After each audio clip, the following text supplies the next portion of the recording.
Hey guys, tonight we're talking about the most dangerous drug crisis in American history. And it didn't start in a dark alley or a crack house. It started in a doctor's office, with a clean white prescription slip and a firm handshake. Here's a number that should stop you cold. Between 1999 and 2021, over 500,000 Americans died from opioid overdoses. That's more than all American combat deaths in World War II combined. And the truly insane part, the whole thing was essentially legal for the first decade. Pharmaceutical companies pushed the pills, doctors prescribed them by the millions, and the government looked the other way while an entire generation quietly got hooked on something that was supposed to help them. A painkiller that killed the pain so well it eventually killed the person. That's not a metaphor. That's a product recall that came 20 years too late. Before we continue, subscribe to the channel if you enjoy these stories. Write in the comments where you're watching from and what time it is. I always find it fascinating to see people from around the world united by one story. Dayton, Ohio doesn't look like the kind of place that ends up in history books. It sits in the southwestern corner of the state, flat and industrial, a city built around factories and flight. The Wright brothers were from here, and locals will tell you that with a pride that hasn't quite caught up to the present tense. By the 2000s, the factories were closing. The jobs that built the middle class were disappearing into automation and offshore labour, leaving behind empty lots, stubborn neighbourhoods, and people who stayed because they had nowhere else to go, or because leaving felt like admitting something they weren't ready to admit. Tyler Marsh was born in Dayton in 1989, the second child of Dennis and Carol Marsh. Dennis worked at a Delphi auto parts plant, good union wages, decent benefits, the kind of employment that let a man believe the future was more or less under control. Carol worked part-time as a teacher's aide at an elementary school a few miles from their house on Grange Avenue. The house was small but maintained. There was a vegetable garden in the back that Carol tended every summer. The neighbourhood was the kind where people left their garage doors open, and nobody thought much of it. Tyler was not a troubled child. That point matters, because the story of addiction in America has been told so many times through the lens of pre-existing damage, broken homes, absent fathers, childhood trauma, that it's easy to assume those ingredients are always present. Sometimes they are. In Tyler's case, they weren't. He got average grades, made friends without difficulty, and spent most of his free time playing baseball in a local youth league where his father coached third base every Saturday morning. He had a sister, Amanda, 3 years older, who went on to community college and then a job in medical billing. A normal family. A genuinely normal American family in a city that was quietly getting less normal by the year. The Delphi plant where Dennis worked announced its closure in 2008. Tyler was 19. Dennis spent 8 months looking for comparable work before settling into a security guard position that paid roughly half what he'd made before. The house on Grange Avenue stayed. The garden stayed. But something shifted in the atmosphere of the household, the way air pressure changes before a storm. Imperceptible if you're not paying attention, impossible to ignore once you've noticed it. Tyler had graduated high school in 2007 without any particular plan. He took a job at a distribution warehouse on the outskirts of Dayton, loading and unloading freight. It was physical work, repetitive, and it paid just enough to maintain a small apartment and a used Honda Civic with high mileage and a heat system that worked maybe 60% of the time. He had a girlfriend named Melissa who waitressed at a diner near the University of Dayton. He played pickup basketball on weekends at a community centre gym. His life was not remarkable in any direction. Not spectacularly good, not visibly troubled. Just a young man in a mid-sized American city, doing what young men do, which is mostly figuring out what comes next without admitting they don't know. The injury happened in February 2009. A Sunday afternoon pickup game, nothing competitive, just guys running half-court on a scuffed gym floor. Tyler went up for a rebound and came down wrong, his right shoulder twisting under the weight of a larger player who jumped at the same moment. He felt the pop before he heard it. A partial rotator cuff tear, painful, common, and entirely treatable.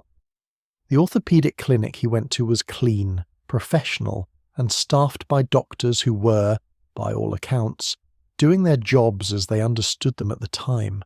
The prescription was for OxyContin, 30 tablets, 10 milligrams each with one refill authorized. The doctor explained the dosage, warned against operating heavy machinery, mentioned that the medication should not be taken with alcohol. Standard language. Printed on a sheet that Tyler folded and put in the glove compartment of the Civic without reading past the first paragraph. He took the first pill that evening with a glass of water, sitting on his couch. Within 40 minutes, the pain in his shoulder was gone. Not managed. Gone. Replaced by something he would later struggle to describe accurately, settling eventually on the word quiet. Everything went quiet. The low background anxiety that he'd carried so long he'd stopped noticing it. Gone.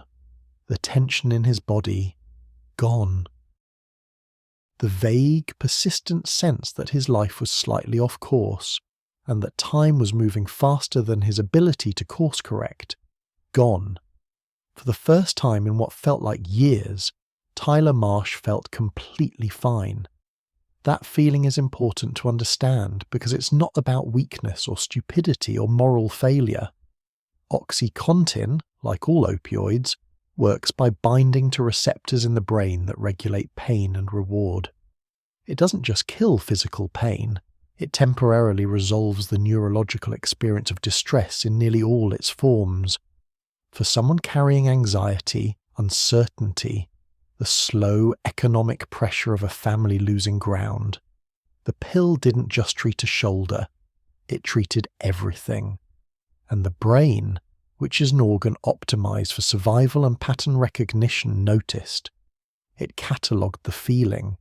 It filed it under "this is what okay feels like." Tyler's shoulder healed over the next 6 weeks.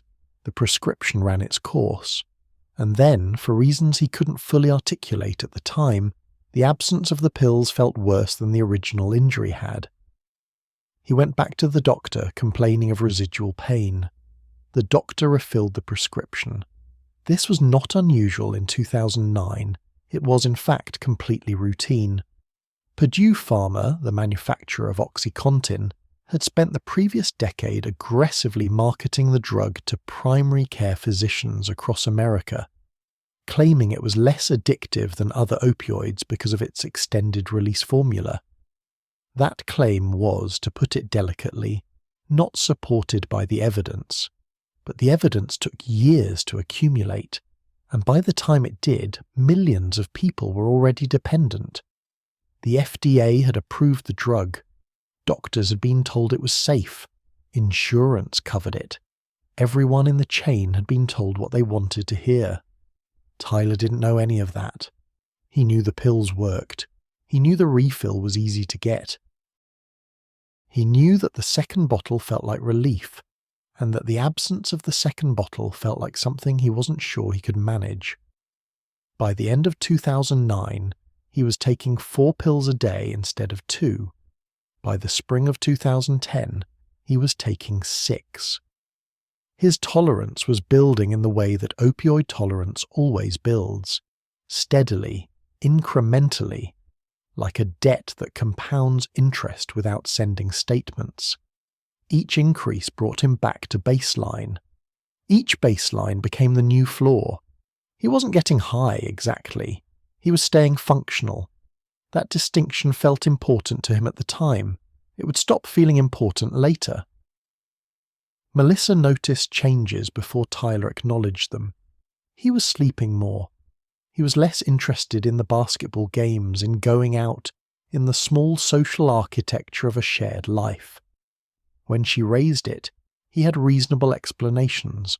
Work was exhausting. The shoulder still bothered him. He'd been getting headaches. All of it plausible. None of it the whole story. Dennis and Carol noticed nothing yet, or if they did, they filed it under ordinary stress. Tyler still showed up for Sunday dinners. He still called. He was quieter than he used to be, maybe, but quiet isn't a symptom anyone takes to a doctor. The warehouse where Tyler worked ran drug tests twice a year. OxyContin, taken with a valid prescription, was not a disqualifying result. Tyler had his prescription. He kept his job. He kept his apartment. He kept the surface of his life looking exactly the way a life is supposed to look, and underneath the surface the current was pulling him somewhere he couldn't yet see. Dayton in 2010 was already a different city than it had been 10 years earlier. The plant closures had accelerated. Poverty rates were climbing. The social fabric that holds a community together, steady work, stable families, shared civic investment, was fraying in the specific way that post-industrial American cities fray, quietly and then all at once. More pain pills were being prescribed in Ohio than anywhere else in the country. This state had one of the highest rates of opioid prescribing per capita in the nation. In some counties, there were more opioid prescriptions than residents. Tyler was not an outlier. He was a data point in a pattern so large and so deliberately constructed that it would eventually result in criminal convictions, billion-dollar settlements, and a congressional investigation that concluded pharmaceutical executives had knowingly caused a public health catastrophe. But in 2010, in Dayton, none of that had happened yet. There was just a young man with a healed shoulder and a prescription he couldn't stop refilling, and a city that was running out of reasons to believe things were going to get better. The pills kept working. That was the problem. They kept working right up until they stopped being enough. There is a specific kind of functioning that addiction produces in its early stages, a performance so convincing that even the performer believes it. Tyler Marsh was functional. He showed up to the warehouse 5 days a week, loaded freight, clocked out, drove home. He ate. He slept. He answered his phone when Carol called on Sunday evenings. From the outside, his life had the correct shape. From the inside, it had been quietly hollowed out and replaced with a single organizing principle. Make sure the pills don't run out. The mechanics of maintaining a prescription habit in early 2000s Ohio were, by any reasonable standard, absurdly simple. The state had no centralized prescription monitoring program with real enforcement behind it. Doctors operated independently, with no reliable way to check whether a patient was already receiving controlled substances from another provider. Tyler discovered this not through research but through accident, when his primary doctor went on vacation, and a covering physician, unfamiliar with his file, issued a refill without asking many questions. 2 prescriptions, 2 bottles. The math was obvious. Doctor shopping, as it came to be called, was less a criminal enterprise than a logical response to an illogical system. Tyler wasn't running a scheme. He was solving a problem the only way the circumstances allowed. He found a second doctor at a walk-in clinic 20 minutes from his apartment, presented with vague complaints of ongoing shoulder pain, and left with a prescription. Then a third doctor, a family practice physician near his parents' house in a different part of the city. 3 prescriptions from 3 doctors who had no idea the others existed. By mid-2011, Tyler was spending roughly $300 a month on co-pays and prescription costs, a significant but manageable sum for someone working full-time. He budgeted for it the way other people budget for a car payment. It sat in his mental accounting as a fixed expense, necessary and non-negotiable, filed next to rent and utilities. The category he put it in, even to himself, was still medical. Melissa left in the fall of 2011. She didn't leave because she knew he was addicted. She left because the person she'd been dating had been replaced by someone who was present in body, but absent in every way that mattered. Tyler had become skilled at mimicking engagement, nodding at the right moments, laughing when laughter seemed expected, making plans he had no intention of keeping. Melissa, who was perceptive and not easily fooled, recognized the mimicry even if she couldn't name its source.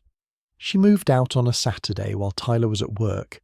She left a note that was kind and sad and accurate in ways Tyler wasn't ready to process. He told his mother the breakup was mutual. He told his friends she'd wanted something he couldn't give her right now. Both statements were vague enough to be technically defensible. The actual reason, that he had spent the last 2 years slowly becoming someone whose primary relationship was with a prescription, wasn't something he said out loud to anyone, including himself. The tolerance progression was relentless and entirely predictable. By early 2012, Tyler was taking 12 to 14 pills a day, spread across 3 prescriptions. At that dosage, the pills were no longer producing anything resembling the quiet warmth of those first months. They were keeping withdrawal at bay, that was all. Without them, within 8 to 12 hours, his body would begin a process that felt like simultaneous flu, bone pain, and psychological collapse, sweating, cramping, anxiety so acute it registered as physical, a restlessness in the legs that made sleep impossible. He'd experienced early withdrawal twice when supply had briefly lapsed. Both times he'd done whatever was necessary to end it. Whatever was necessary had started to mean things he hadn't anticipated. The prescription costs were climbing as doses climbed. 3 doctors, 3 prescriptions, 3 co-pays, and even then the supply wasn't always enough. Street prices for OxyContin had been rising steadily as law enforcement pressure increased and supply tightened. A single 80 milligram OxyContin pill on the street cost $60 to $80 in Dayton by 2012. Tyler was earning $28,000 a year at the warehouse. The math was becoming impossible. He started selling plasma twice a week at a donation center on Stanley Avenue. He sold his Xbox, then his guitar, a Martin acoustic he'd bought second-hand at 17 and never learned to play particularly well, but had kept because it represented some version of himself he'd intended to become. He borrowed money from friends with increasingly thin explanations. The first time he took cash from his mother's wallet, he took $40 and felt physically ill afterward, not from guilt alone, but from the recognition that he'd crossed a line he'd told himself he would never cross, and that crossing it had taken approximately 3 seconds of decision-making. The warehouse ran a random drug test in March 2012. Tyler's prescription protected him. He passed. He stood in the parking lot afterward, hands steady, expression neutral, and realized he wasn't relieved about passing the test so much as relieved that the performance had held for another day. That spring, news coverage began filtering through about federal investigations into pill mills in Florida, clinics that had been openly selling prescriptions for cash, pumping millions of opioid pills into the national supply chain. The DEA was cracking down. Florida had implemented a prescription monitoring database with actual enforcement teeth. Purdue Pharma was facing mounting litigation, and OxyContin itself was about to change. In August 2010, the FDA had approved a reformulated version of OxyContin designed to be abuse deterrent. When crushed or dissolved, it turned into a gel that couldn't be snorted or injected effectively. By 2012, the original formula was being phased out almost entirely. For people who took pills orally, the reformulation changed little, but the street market felt the shift immediately.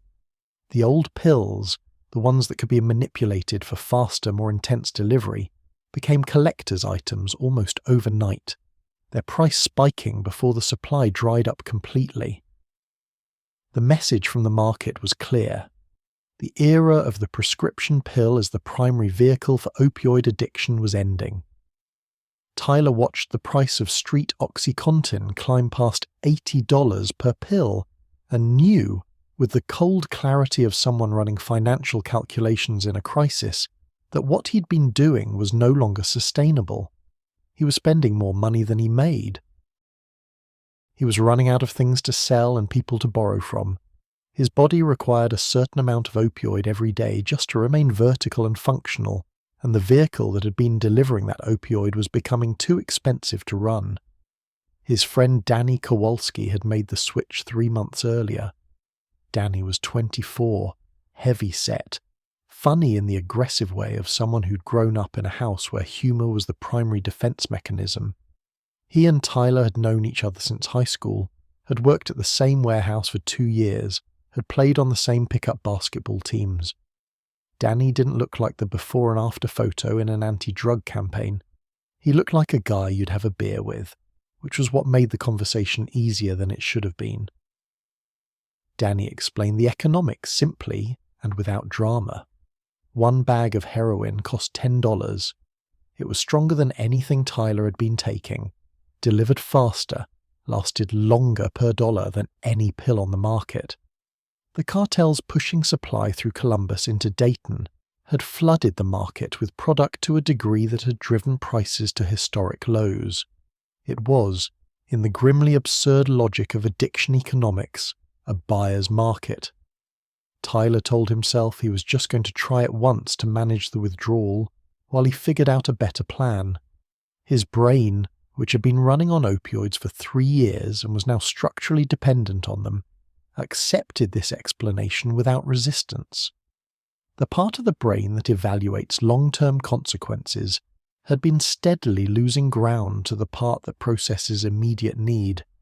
That's not a metaphor or a moral judgment, it's neuroscience.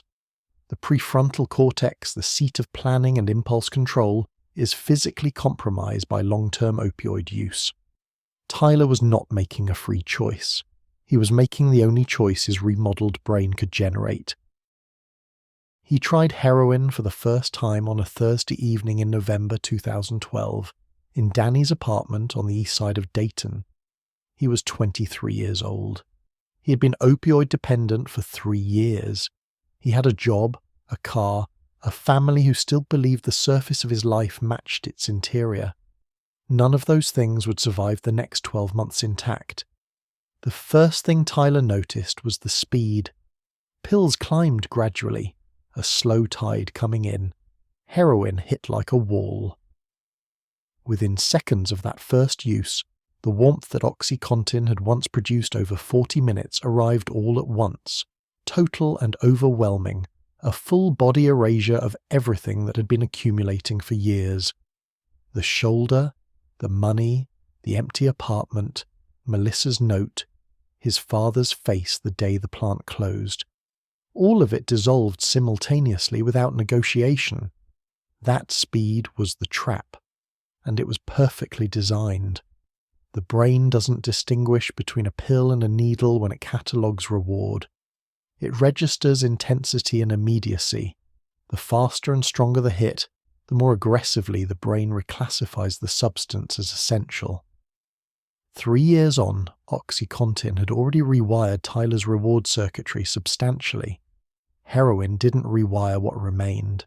It demolished it and built something new in its place, something with only one priority.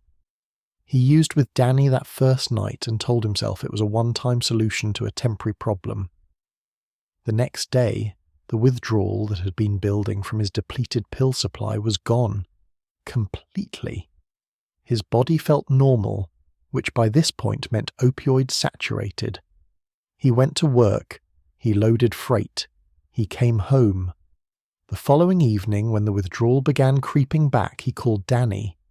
The transition from pills to heroin took Tyler approximately 2 weeks to complete fully.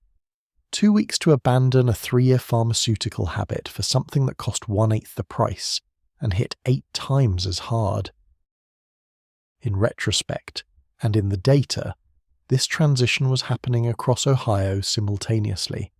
Tens of thousands of people making the exact same switch in the same window of time for identical economic reasons.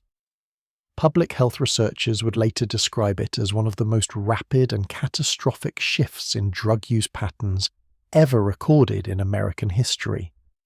At the time, It just looked like a personal decision made by individuals who should have known better. The street heroin supply in Dayton in late 2012 ran through a distribution network that originated with the Sinaloa cartel in Mexico, moved through intermediary cities, Chicago, Indianapolis, Columbus, and arrived in quantities and at prices that reflected serious logistical sophistication. The cartels had identified the opioid-dependent population of the American Midwest as a growth market and had responded with the efficiency of any business identifying an underserved customer base. The product was cheap, consistent enough in quality, and sold through a network of local dealers who operated in neighborhoods that law enforcement was already stretched thin covering. Tyler's dealer was a man he knew only by a nickname, reachable by a phone number that changed every few weeks. Transactions took less than 3 minutes. The whole arrangement was frictionless, more frictionless than refilling a prescription, more frictionless than almost anything else in Tyler's daily life. That ease was not accidental. By January 2013, Tyler was using every day. The functional performance he'd maintained through the pill years began degrading faster than he expected. Heroin's duration was shorter than OxyContin's extended release formula. It required more frequent dosing to prevent withdrawal, which restructured his entire day around acquisition and use. He was arriving late to work. His performance metrics at the warehouse, loading speed, accuracy, attendance, were declining in ways that were becoming visible to his supervisor. He was fired in February 2013. The official reason was attendance violations, 3 unexcused absences in 30 days. The real reason was that Tyler Marsh had stopped being a warehouse worker who used drugs and had become a drug user who occasionally showed up to a warehouse. The distinction mattered to the company's HR records. It didn't change what happened next. Without income, the economics collapsed immediately. He was spending $50 to $70 a day on heroin, modest by the standards of later years, but impossible to sustain without employment. His savings, never substantial, lasted 3 weeks. The methods he'd already tested, plasma donation, selling possessions, borrowing, scaled up fast. The guitar was long gone. The Xbox was gone. He sold his good winter coat and wore a thinner one through a February that dipped below zero several times. Melissa had taken most of the furniture when she left. What remained in Tyler's apartment was minimal. A mattress, a folding table, a television he sold in March. The landlord began leaving notes about late rent. Tyler answered none of them, which is its own kind of answer. Carol knew something was wrong by spring. Mothers almost always know before anyone formally tells them. They read the architecture of a person's face, the timing of phone calls, the quality of silences. Tyler's calls had become shorter and more erratic. He'd stopped coming to Sunday dinners. When Carol drove by his apartment complex on a Wednesday afternoon in April, she found his car in the parking lot at 2 p.m. on a workday. She knocked. He answered the door looking like he'd aged 5 years since Christmas. He told her he'd been laid off. He said the company had cut staff. He was looking for new work. He just needed a little time. Carol gave him $200 cash and drove home and spent that evening in a state of dread she couldn't fully name. She mentioned it to Dennis, who said Tyler was a grown man and would figure it out. Dennis was not wrong that Tyler was a grown man. He was wrong about the rest. The eviction notice arrived in May. Tyler packed what was left into the Civic and moved it into Carol's driveway, under the explanation that he was between places temporarily. Carol let him move into the basement. This was the first of many decisions she would second-guess for years afterward. Not because it was wrong to help her son, but because the help she was giving was not help with the actual problem, and the actual problem was getting worse every day he had a safe, warm place to use. Danny Kowalski overdosed for the first time in June 2013. He survived, found by a roommate who called 911, revived with Narcan in the back of an ambulance, released from the hospital the following morning with a pamphlet about addiction resources and no follow-up appointment. Danny was back using within 48 hours. He told Tyler the overdose had felt like nothing. Not peaceful, not scary, just nothing. A gap in experience, one moment and then another moment with a hospital ceiling in between. Tyler absorbed this information and filed it in the category of things that happened to other people. He was now using in Carol's basement. She didn't know yet, not definitively. She knew the $200 she'd given him had been followed by more requests. She knew money disappeared from the kitchen counter. She knew Tyler's sleep schedule had inverted, that he was awake at 3 a.m. and asleep at noon, that he sometimes emerged from the basement looking pale and sweating for reasons that didn't match the temperature. She was assembling a picture she wasn't ready to finish. The moment she finished it was a Tuesday in August 2013. She went to the basement to drop off clean laundry and found Tyler on the couch, unconscious but breathing, with a burnt spoon on the floor beside him. She stood in the doorway for a full minute before she moved. She didn't scream. She set down the laundry. She checked his breathing. She sat in the chair across from him and waited for him to wake up, and when he did, the conversation that followed was the first honest one they'd had in over a year. She knew the word heroin. Everyone in Dayton knew the word heroin by 2013. It had been in the news, in the community meetings at churches and school gymnasiums, in the worried conversations between parents in parking lots. Knowing the word and having it materialize in your basement next to your son and a burnt spoon are entirely different categories of knowledge. Dennis's response was immediate and absolute. Tyler needed to leave the house or get help. No middle ground, no negotiation. Carol agreed, not because she wasn't terrified of what leaving might mean, but because she understood, somewhere beneath the terror, that continuing to provide shelter without demanding change was not love. It was participation. Tyler agreed to treatment. He agreed because he was cornered, because his father's voice carried a finality that left no room for bargaining, because some part of him, a small, exhausted part, actually wanted to stop. He packed a bag and Carol drove him to a crisis stabilization center the following morning. He was 24 years old. He had been opioid dependent for 4 years.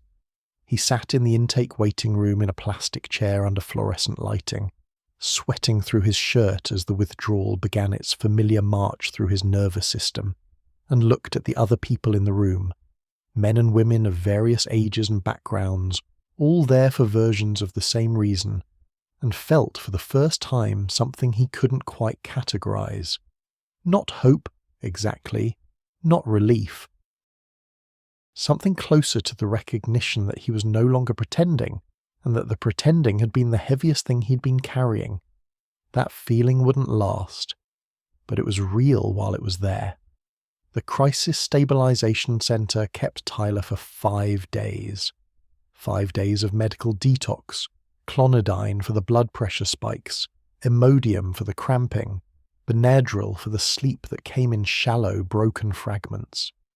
The staff were professional and tired in the specific way of people who do difficult work for inadequate pay, and watch the same faces cycle through the same doors with a regularity that either hardens you or breaks you.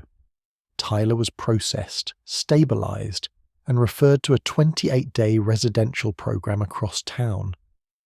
The 28-day model was designed in the 1950s for alcohol addiction. It was built around the idea that 3 to 4 weeks of abstinence, group therapy, and the 12-step framework could interrupt the behavioral patterns driving substance use. For some people, in some circumstances, with some substances, it works. For opioid addiction, a condition that physically restructures the brain's reward and stress systems over years, 28 days is approximately the time it takes for the acute withdrawal to fully resolve and the post-acute withdrawal symptoms to begin in earnest. In other words, the program ended right when the hardest part was starting. Tyler completed all 28 days. He attended every group session. He worked the steps with a sponsor named Gerald, a 58-year-old former alcoholic who wore the same blue cardigan every day and dispensed advice with the quiet authority of someone who had genuinely been to the bottom and found his way back. Gerald was good at his job. The problem wasn't Gerald. Tyler was discharged on a Thursday morning in October 2013 with a list of NA meeting locations, Gerald's phone number, a 30-day chip, and a Medicaid card. He had no job, no apartment, and no plan beyond the next few hours. Carol picked him up and drove him back to the house on Grange Avenue. She had cleaned out the basement, bought new bedding, placed a small succulent on the windowsill, the kind of gesture that means everything and changes nothing. 9 days. That was how long the sobriety lasted.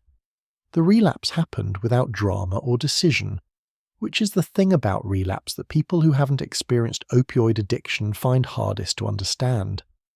It isn't a moment of weakness where a person stands at a crossroads and chooses wrong. It's more like gravity. Tyler ran into a former using acquaintance at a gas station on the 9th day. The acquaintance didn't offer him anything, didn't need to.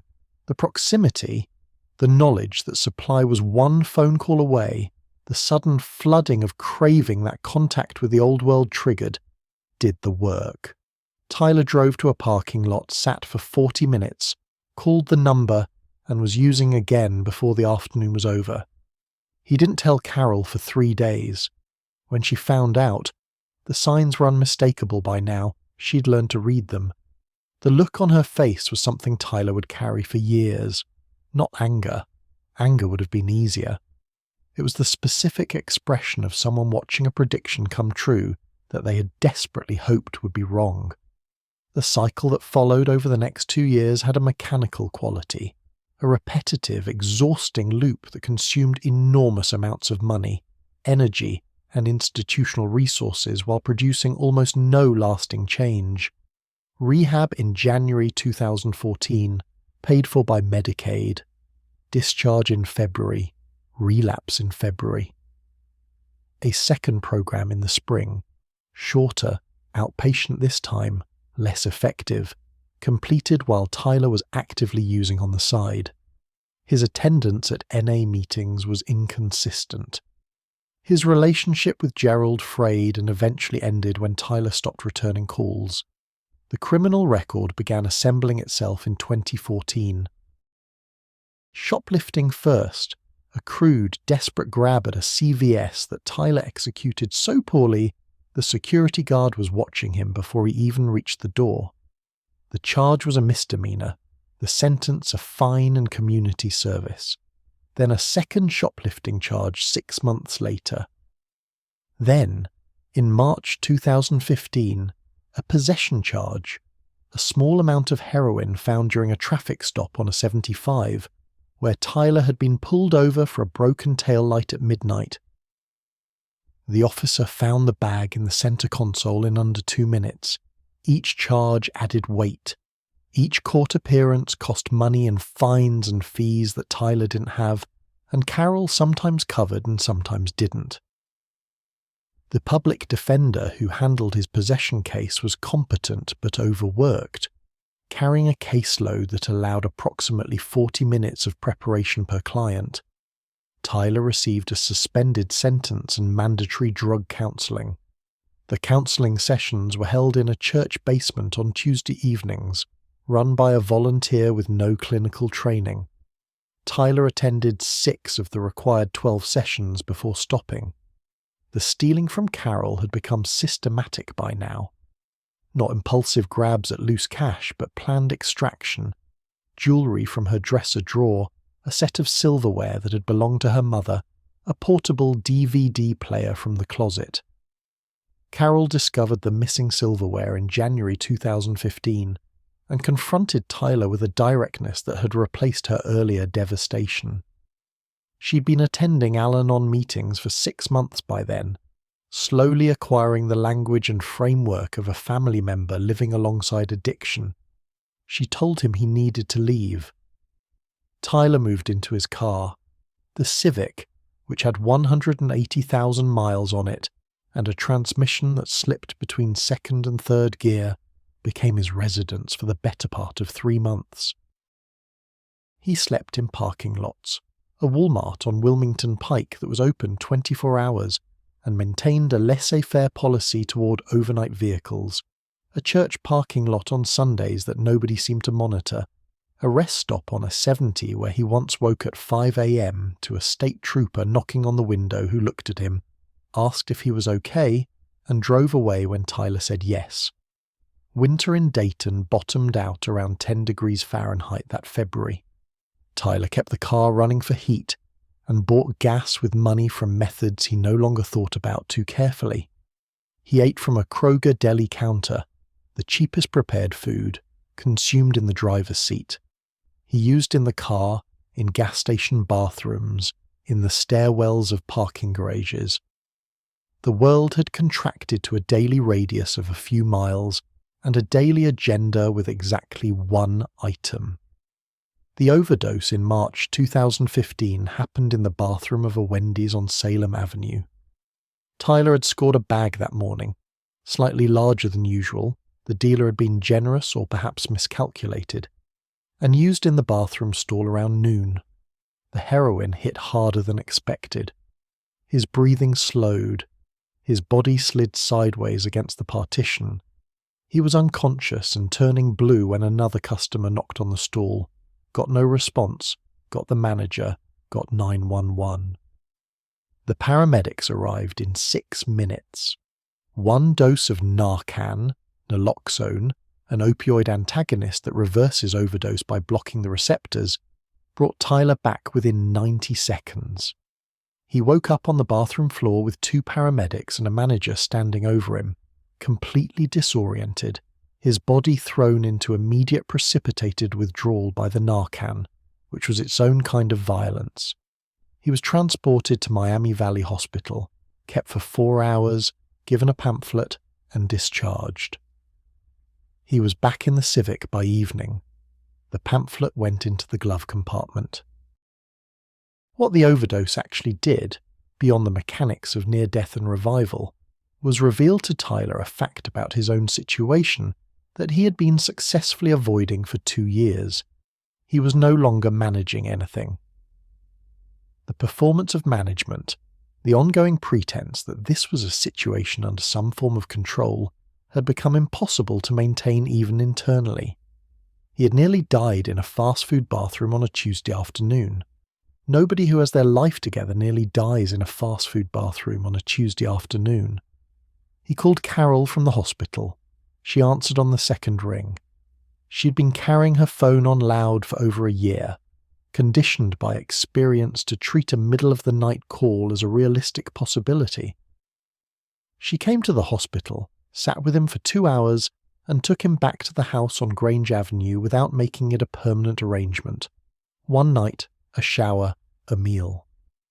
She had learned, in the painful curriculum of Al-Anon, that unconditional shelter was not the same as unconditional love, and that her survival required the distinction. Dennis sat at the kitchen table that evening and looked at his son, 26 years old, 40 pounds underweight, wearing clothes that hadn't been washed in a week, and said nothing. Dennis had never been a man of many words.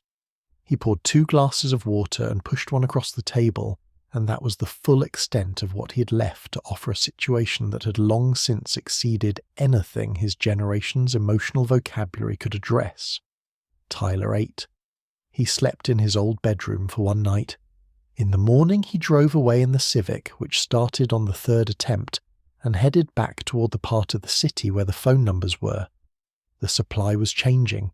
Nobody on the street was talking about it openly yet, but the experienced users, the ones who'd been in the game long enough to notice, were clocking something different in the product. Bags that hit harder than expected, highs that came faster and dropped off sooner, a couple of deaths in the network that seemed out of proportion to the amounts involved. The word fentanyl was starting to circulate, attached to stories that hadn't yet coalesced into a clear picture. Tyler heard the word. He didn't know what it meant yet. He was about to find out. Fentanyl was not new. It had existed since 1960, synthesized by a Belgian pharmacist named Paul Janssen, who was trying to create a more effective surgical anesthetic. It worked extraordinarily well. Fentanyl is approximately 50 to 100 times more potent than morphine by weight, meaning a therapeutically effective dose is measured in micrograms rather than milligrams. In medical settings, administered by trained professionals with precise dosing equipment, it was and remains a valuable tool. Patches for cancer patients, IV drips in operating rooms, controlled, monitored, measured to the decimal point. The decimal point was the whole problem. When fentanyl entered the illicit drug supply, it brought its medical potency with it, but left behind every safeguard that made that potency manageable. A lethal dose of fentanyl is approximately 2 milligrams, roughly equivalent to a few grains of table salt, invisible to the naked eye, impossible to measure without laboratory equipment. When dealers began mixing it into heroin to increase potency and cut costs, they were introducing a substance so concentrated that uneven distribution within a single batch, what users called hotspots, meant one bag could be inert, and the next bag from the same supply could be fatal. The source of the new supply was not mysterious once investigators started tracing it. Chinese pharmaceutical manufacturers, operating in a legal grey zone within China's regulatory framework, had identified fentanyl and its analogues as a profitable export product. They were synthesizing it in industrial quantities and shipping it directly to American buyers through the postal system, or selling it wholesale to Mexican cartel networks who mixed it into heroin before distribution. The postal route was almost comically difficult to interdict. A year's supply of fentanyl sufficient to kill tens of thousands of people could fit inside a standard envelope. By 2015, fentanyl was appearing in drug seizures across Ohio with increasing frequency. The Montgomery County Coroner's Office, which covered Dayton, began flagging the pattern in toxicology reports. Medical examiners who had been doing this work for decades were seeing overdose deaths that didn't match the amounts of heroin involved. People were dying from quantities that experienced users would have considered modest. The drug was behaving differently. Something had changed in the supply. The public health infrastructure was not designed to respond to this kind of signal quickly. Data moved slowly through the systems, from coroner to health department to state agency to federal monitoring programs. By the time the pattern was formally identified and communicated downward to street-level intervention, months had passed. In those months, people kept using a supply they had every reason to believe was what it had always been and no reliable way to test. Tyler heard about the first death in his immediate network in the summer of 2015. A man named Richie, 31, someone Tyler knew well enough to have shared a dealer with but not well enough to have ever sat down for a meal with, was found dead in his apartment on a Thursday morning. The coroner's report, which circulated through the network in fragments and rumours, indicated fentanyl toxicity. Richie had been using heroin for 6 years. He wasn't careless. He wasn't a newcomer who didn't know his tolerance. He was an experienced user who used what he thought was a normal amount of what he thought was a normal product, and he didn't wake up. The information moved through Tyler's world and produced 2 distinct reactions. Some users became more cautious, smaller test doses, never using alone, keeping Narcan nearby if they could get it. Others, and Tyler fell into this category by default more than by decision, simply continued. Not because they didn't understand the risk, but because the alternative, stopping, withdrawal, The entire impossible architecture of getting clean without resources or support, or any reason to believe this time would be different, felt less survivable than the risk itself. This is the logic that looks insane from the outside and feels entirely rational from the inside. Dayton was accelerating toward a crisis that would make national headlines, though the people living inside it experienced it not as a headline but as a steady accumulation of absences. Empty chairs at NA meetings, phone numbers that stopped being answered, obituaries in the Dayton Daily News written in the careful language newspapers use when the cause of death is something the family is still processing. The city's emergency services were bending under the weight of the volume. In 2016, Montgomery County recorded 349 overdose deaths. In a county of roughly 530,000 people, that number exceeded the combined total of car accident fatalities, homicides, and suicides. Dayton's paramedics were responding to overdose calls at a rate that sometimes meant multiple active calls simultaneously, units being pulled from other emergencies, response times stretching in ways that mattered enormously when the substance involved stopped breathing in under 3 minutes. The Dayton Fire Department began tracking overdose calls by shift. Paramedics who had started their careers expecting to spend most of their time on trauma and cardiac events were spending significant portions of every shift in apartments and parking lots and public bathrooms, administering Narcan to people they recognized from previous calls, the same faces cycling through: revival, discharge, return. Some of the paramedics knew users by name. That wasn't professional detachment breaking down. It was just what happened when you worked the same streets long enough. Narcan availability was expanding in response to the crisis. Ohio had passed legislation allowing pharmacies to dispense naloxone without a prescription. Community organizations were distributing it in kits. Police officers, not just paramedics, were being trained and equipped. The drug that had pulled Tyler back from the Wendy's bathroom floor was becoming as common in Dayton as a first aid kit. Tyler got his first dose of Narcan in the field in September 2015.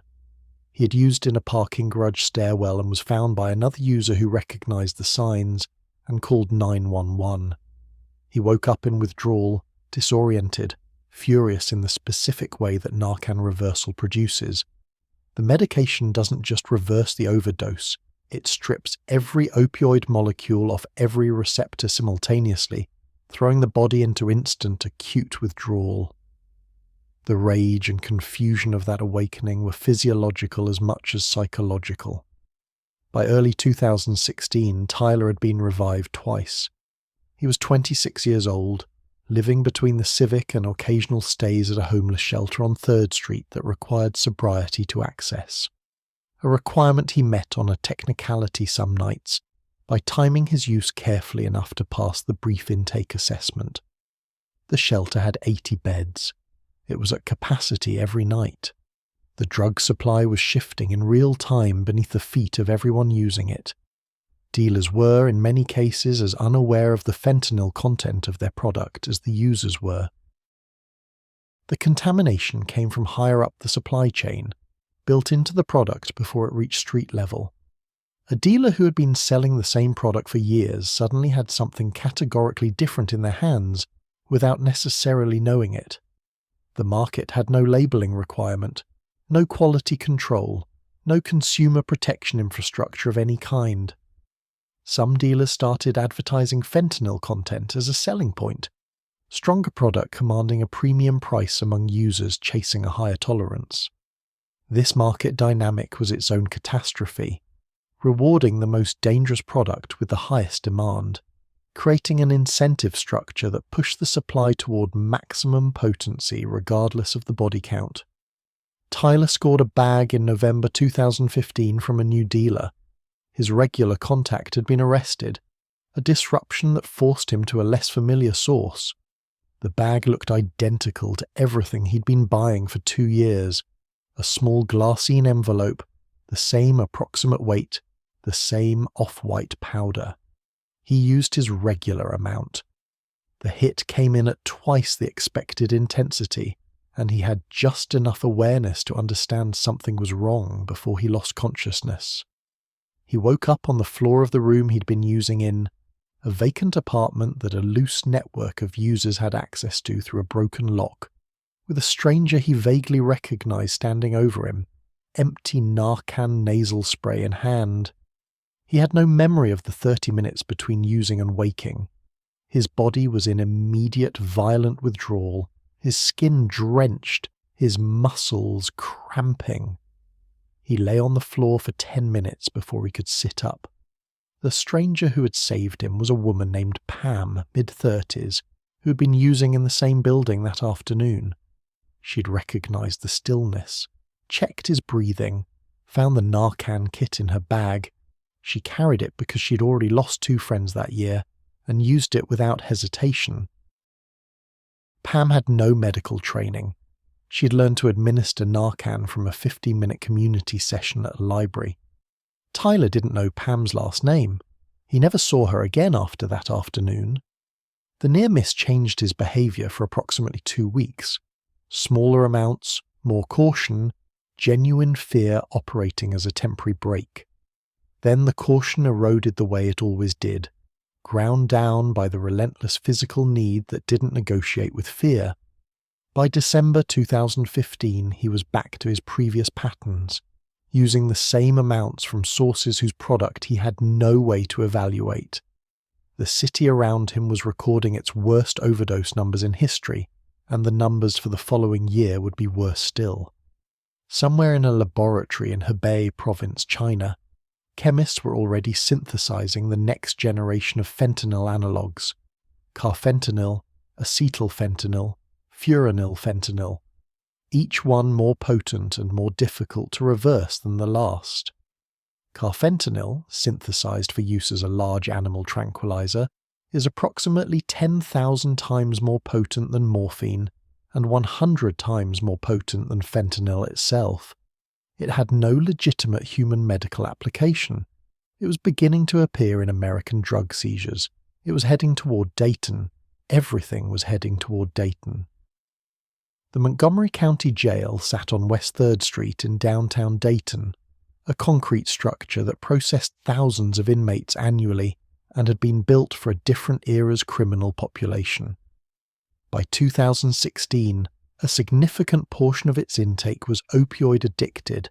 Estimates from jail health staff put the figure at somewhere between 40 and 60% of the daily population, showing signs of opioid dependence.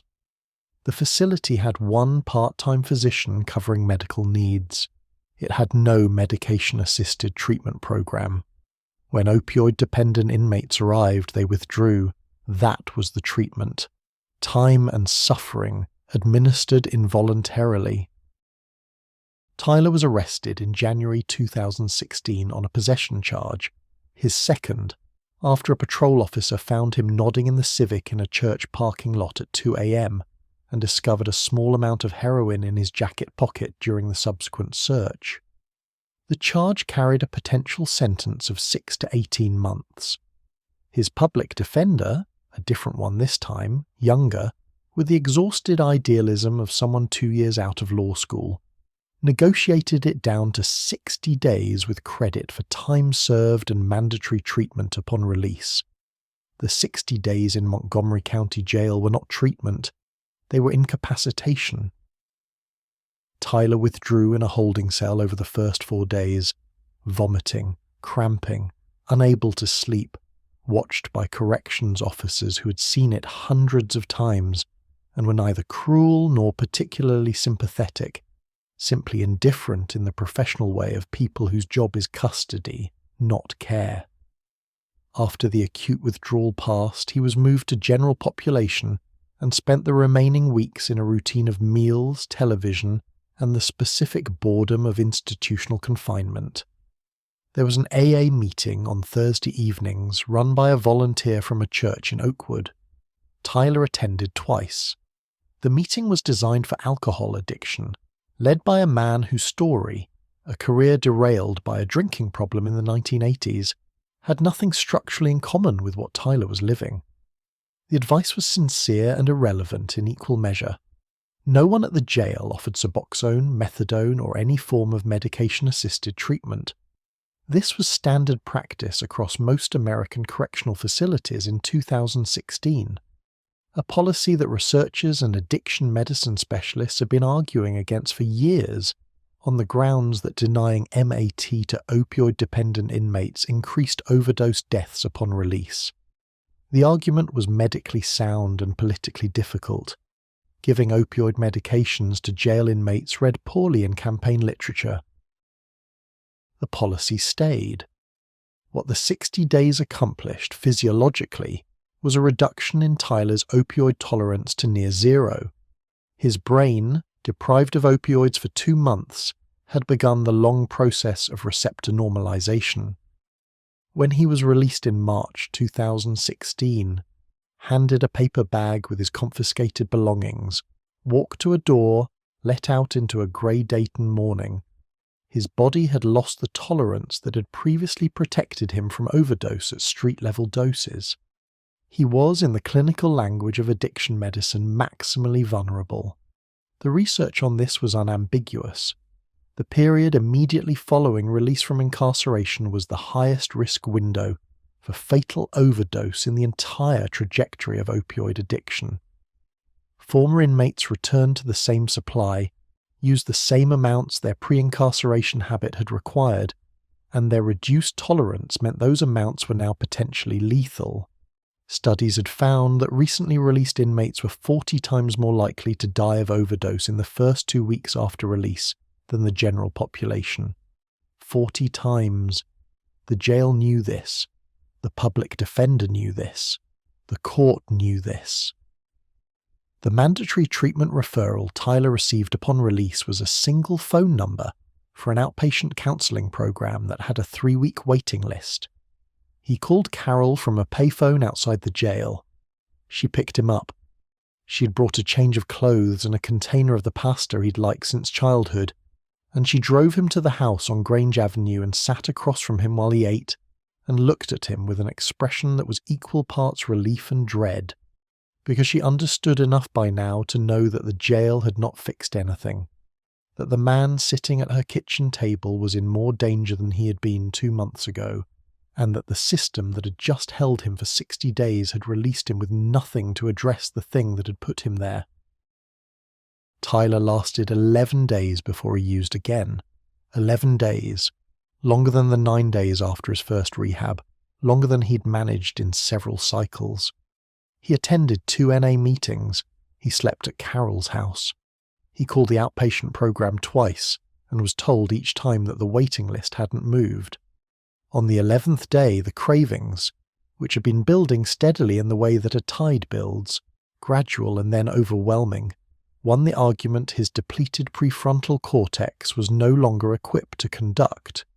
He used a fraction of his previous amount. His tolerance, reset by 60 days of incarceration, treated that fraction as a full dose. He survived because he happened to use in a location where someone found him quickly. The second Narcan reversal of his life happened in a stairwell of a housing complex on Wayne Avenue, administered by a resident who had a kit from a community distribution program and recognized what she was looking at. That was February's lesson. March's lesson arrived differently.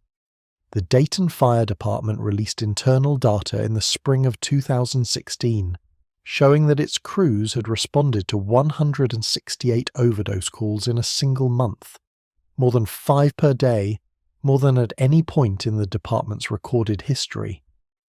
The city council held an emergency session. The mayor spoke at a press conference. Ohio's governor declared a public health emergency and directed state funds toward naloxone distribution and treatment capacity. The language was urgent and correct. The treatment capacity didn't materialize fast enough to matter for the people dying that week. Bureaucracies move at bureaucratic speed. Overdoses moved faster. Tyler was caught in the gap between what the system intended and what it could actually deliver. The outpatient program finally had an opening in April. He attended 3 sessions before his transportation fell through, and he missed a 4th, which triggered a policy that required him to restart the intake process. He restarted intake. He was assigned a new appointment 3 weeks out. In those 3 weeks, everything moved at the speed of addiction, which is faster than bureaucratic scheduling. The criminal justice system, meanwhile, was generating its own momentum. A 3rd possession charge in June 2016, a small amount of heroin found during a stop and frisk near a known drug market on the east side, meant a probation violation on top of the new charge. His public defender, who had by now built enough familiarity with Tyler's file to hold it without looking, told him the judge was running out of patience. The next sentence would likely be longer. The logic of the system was that escalating consequences would eventually produce behavioral change. The logic of addiction was that consequences had never been the primary driver of the behavior, and escalating them changed nothing about the underlying neurology. The judge, to his credit, offered an alternative: drug court, a specialized docket that combined intensive supervision with mandated treatment, regular drug testing, and a graduated system of sanctions and rewards. Drug court had the best outcomes of any criminal justice intervention for substance use disorders. Studies consistently showed it reduced recidivism and increased treatment retention. It also required participants to appear in court weekly, maintain contact with a case manager, and meet a schedule of appointments that assumed a level of logistical stability that Tyler's life did not currently possess. He enrolled in drug court in July 2016. He was assigned a case manager named Patricia, a woman in her 50s who had worked in the Montgomery County system long enough to have developed a clear-eyed realism about what was achievable and what wasn't, and who applied that realism without ever fully losing the capacity to care about individual outcomes. Patricia was good at her job. She called Tyler twice a week. She helped him navigate the Medicaid paperwork for a residential treatment bed. She showed up when she said she would. The residential bed came through in August. Tyler entered a 90-day program, longer than the previous 28-day cycles, staffed with clinicians who understood opioid addiction specifically, operating on a model that incorporated medication-assisted treatment alongside counseling.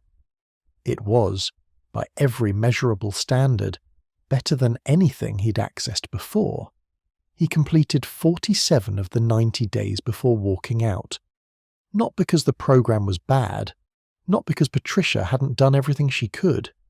He walked out because at 47 days, the post-acute withdrawal syndrome, the prolonged grinding aftermath of opioid dependence that can last months and manifests as depression, anhedonia, sleeplessness, and a grey affectlessness that makes ordinary life feel like walking through concrete, had not lifted, and the voice in his head that said relief was one phone call away had gotten louder than every other voice combined. He called the number. He walked out. He was back on the street by nightfall. Drug court discharged him for non-compliance 3 weeks later. The judge issued a bench warrant.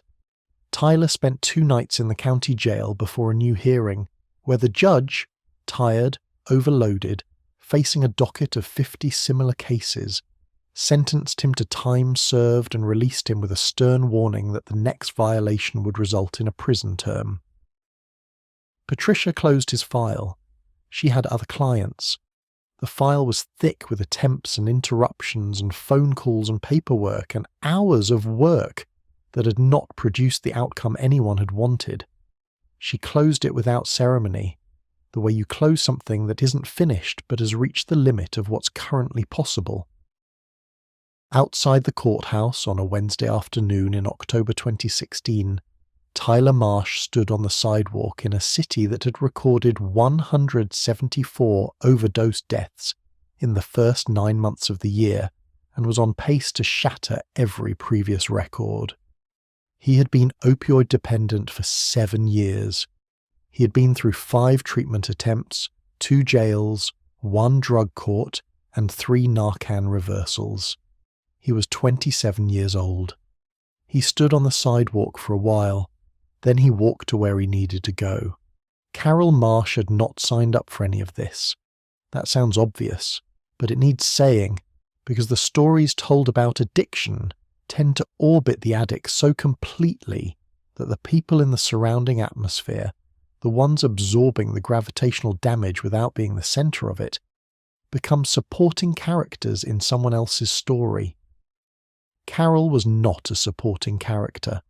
She was living her own catastrophe in parallel, and it had been running for years without a treatment program, a case manager, or a Patricia to call twice a week.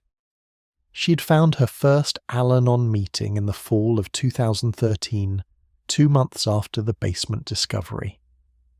A neighbour whose adult son had been through a methamphetamine addiction had quietly mentioned it, not pushed, just mentioned, with the particular gentleness of someone handing over a tool they know from personal experience is necessary. Carol had gone reluctantly, expecting something between a pity circle and a church service, and found instead a room full of people who knew exactly what she was living and had stopped pretending it made straightforward sense. Al-Anon's core framework centres on a concept that sounds simple and is, in practice, one of the most difficult things a person can learn. You did not cause the addiction, you cannot control it, and you cannot cure it. The 3 C's, Carol had them memorised within a month. Integrating them into her actual behaviour took years and was never fully complete, because knowing a principle intellectually and feeling it in a 3 a.m. moment, when your phone lights up with an unknown number, are entirely different operations. The 3 C's did not stop her from sending Tyler $50 when he called from a payphone sounding sick, because the image of him physically suffering was more immediately unbearable than the abstract knowledge that the $50 would likely be spent on heroin. They did not stop her from letting him sleep at the house when he showed up looking half dead, because turning him away meant not knowing where he was, and not knowing where he was at night had become its own form of sustained terror. The framework gave her language for what was happening. It did not make the decisions easier. Dennis processed the crisis differently, through silence, withdrawal, and a rigid maintenance of normal routine that served as either denial or coping depending on how generously you interpreted it. He still mowed the lawn on Saturdays. He still watched the Reds games. He and Carol had been married for 31 years, and the marriage had developed the specific architecture of a long partnership, distributed emotional labour, unspoken agreements about who carried what, and what was happening with Tyler was weight that couldn't be distributed evenly. Carol carried more. She always had. Dennis let her, not from cruelty, but from a genuine incapacity to engage with the emotional texture of the situation. Some men of his generation could. Dennis could not. Carol started attending a separate support group in early 2015. Parents of Addicted Loved Ones, a national organisation with a local chapter that met on Wednesday evenings at a community centre in Kettering. The group was different from Al-Anon in its specificity. Everyone in that room had a child, not a spouse, not a sibling, not a friend, a child. The particular horror of watching your child destroy themselves has a quality that other relationships don't replicate, because the parent's identity is bound up in the child's existence in a way that makes the child's suffering impossible to experience as entirely separate from your own. The Wednesday group had 12 to 15 regular attendees. Their children ranged from 19 to 41. Several had died. Those mothers, the ones who had crossed the threshold Carol most feared, attended anyway, which Carol found both devastating and somehow necessary to witness. They came because the grief didn't end, and the community helped carry it. They came because staying home alone with it was worse. Carol sat next to a woman named Ruth, whose 24-year-old daughter had died of a fentanyl overdose in 2015, and Ruth's presence in that chair every Wednesday was the most honest thing Carol had encountered about what this crisis actually produced. Carol learned practical things from the group. She learned how to recognize the signs of overdose, the blue lips, the slow breathing, the unresponsive stillness, and what to do before paramedics arrived. She obtained a Narcan kit from a pharmacy on Far Hills Avenue, a transaction that took 5 minutes and required no prescription. She kept it in her purse. She kept a second kit in the kitchen drawer next to the batteries and the takeout menus, because the kitchen drawer was where you kept things you might need quickly. She also learned, more slowly and painfully, how to establish limits that she could actually maintain. Not rules issued in anger, those had never held, but structural decisions made in advance and held to with the kind of consistency that required treating her own needs as legitimate. She stopped paying Tyler's fines directly after the second arrest, routing money instead through the public defender's office. She stopped answering calls from unknown numbers after 11 p.m, letting them go to voicemail and checking in the morning, a policy she broke approximately once a month and maintained the rest of the time. She stopped apologizing to relatives and neighbors for Tyler's situation, replacing the apologies with a flat, factual statement that her son was struggling with addiction and that she was doing what she could. The social dimension of having an addicted child was its own sustained humiliation, not because people were deliberately cruel, but because addiction still carried enough stigma that the conversations around it were shot through with implication. Carol's sister called Tyler's problem a choice.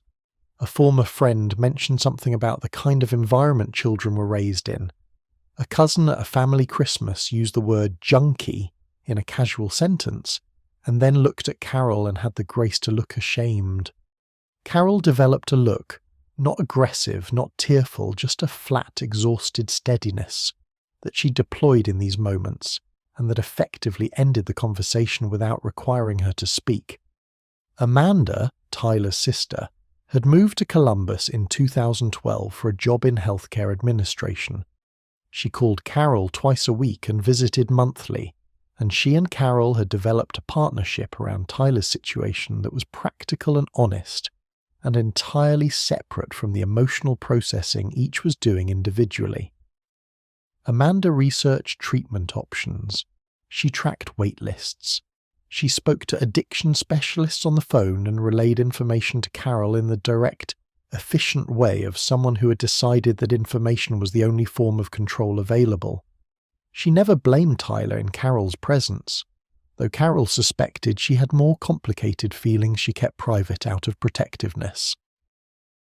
What Carol experienced in 2016, as the overdose numbers in Dayton climbed and the news coverage intensified, and the word epidemic started appearing daily in the Dayton Daily News, was a strange doubling of her private reality and the public narrative. The story she'd been living alone, quietly, in a house on Grange Avenue for 3 years was suddenly everywhere. Politicians held press conferences, documentaries aired. The faces of young men who looked like Tyler appeared on television screens in segments about the opioid crisis. Carol watched these segments with the particular alienation of someone whose intimate knowledge of a subject makes the media version of it feel simultaneously accurate and completely inadequate. She carried the Narcan in her purse to the grocery store, to church, to her sister's house. Not because she expected to need it in those places, but because the habit of carrying it had become inseparable from the habit of leaving the house. It was there the way her keys were there, not thought about, just present, a concession to reality. Tyler appeared at the house on Grange Avenue unpredictably throughout 2016, sometimes looking better than expected, occasionally carrying the brief brightness of someone who had managed a few days of sobriety, more often looking like the accumulation of everything the last 3 years had taken. Carol fed him when he came. She did not give him cash. She checked his arms when she could, not accusatorially, but in the way of someone monitoring a wound. She told him she loved him every time he left, because she had decided early on that whatever happened, he would know that with certainty. She stopped making plans more than a few days in advance. Not consciously, there was no moment of decision. It happened gradually, the future contracting to a shorter and shorter time horizon, until the phrase next summer or next year had stopped generating any concrete images. The planning capacity of a person exists in relationship to their sense of what the future holds, and Carol's sense of what the future held had been replaced by a sustained, carefully managed uncertainty that was the most she could honestly claim. She slept with her phone on loud. She'd been sleeping with her phone on loud for 3 years. In November 2016, Tyler called her from the county jail. His third arrest, the probation violation, the drug court discharge. She drove to the courthouse for the hearing and sat in the gallery and watched the judge sentence her son, and watched Tyler accept it without visible reaction, with the flat effect of someone for whom institutional processing had become a familiar environment. She drove home afterward and sat in the driveway for a long time without going inside. Then she went inside. She fed Dennis dinner. She called Amanda and gave her the update in the efficient, factual way they'd developed. She went to her Wednesday group and sat next to Ruth and said very little, and didn't need to say much, because Ruth and the others in that room already understood the entire content of her silence. That night she checked the Narcan kit in her purse to make sure it hadn't expired. It hadn't. She put it back. She set her phone to loud on the nightstand. She turned off the light. January in Dayton arrives without ceremony. The city doesn't soften for winter. It just gets grey and cold and stays that way until March. The sky a flat, unbroken white that feels less like weather and more like a ceiling being lowered. Tyler Marsh spent the first week of 2017 in the Montgomery County Jail on the tail end of a sentence, sleeping 8 hours a night for the first time in years, his body slowly reassembling something closer to its baseline. He had been here before. The difference this time, small, possibly meaningless, possibly not, was that he hadn't fought it. He hadn't fought the arrest, hadn't argued with the judge, hadn't called Carol with the usual fractured explanations.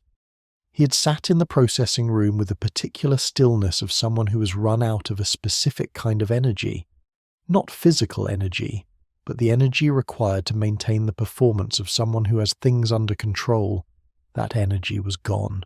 What remained was quieter and harder to name. A jail nurse named Marcus ran a brief health screening on Tyler's third day of incarceration. Marcus had been doing this job for 11 years and had developed the ability to assess a person's actual condition through the standardized questions in roughly 4 minutes. He looked at Tyler's file, looked at Tyler, and mentioned, not as a referral, just as information, that a new program had started in Dayton, a Suboxone clinic on Wayne Avenue that was accepting Medicaid patients and had a shorter wait list than anything else in the county. He wrote the address on a card. Tyler kept the card. That was new too. He was released on January 14th. Carol picked him up. He asked her to drive him to the address on the card before going anywhere else. She looked at it, looked at him, and drove without asking questions, which was its own form of answer, her restraint carrying more emotional weight than any response she could have given. The clinic on Wayne Avenue was called Recovery Path.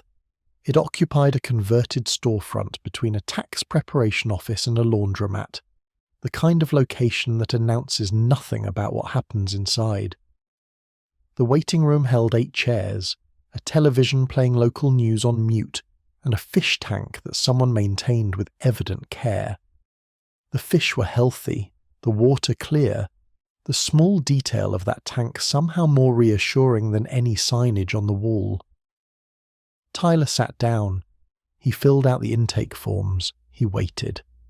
The physician who evaluated him was a woman named Dr.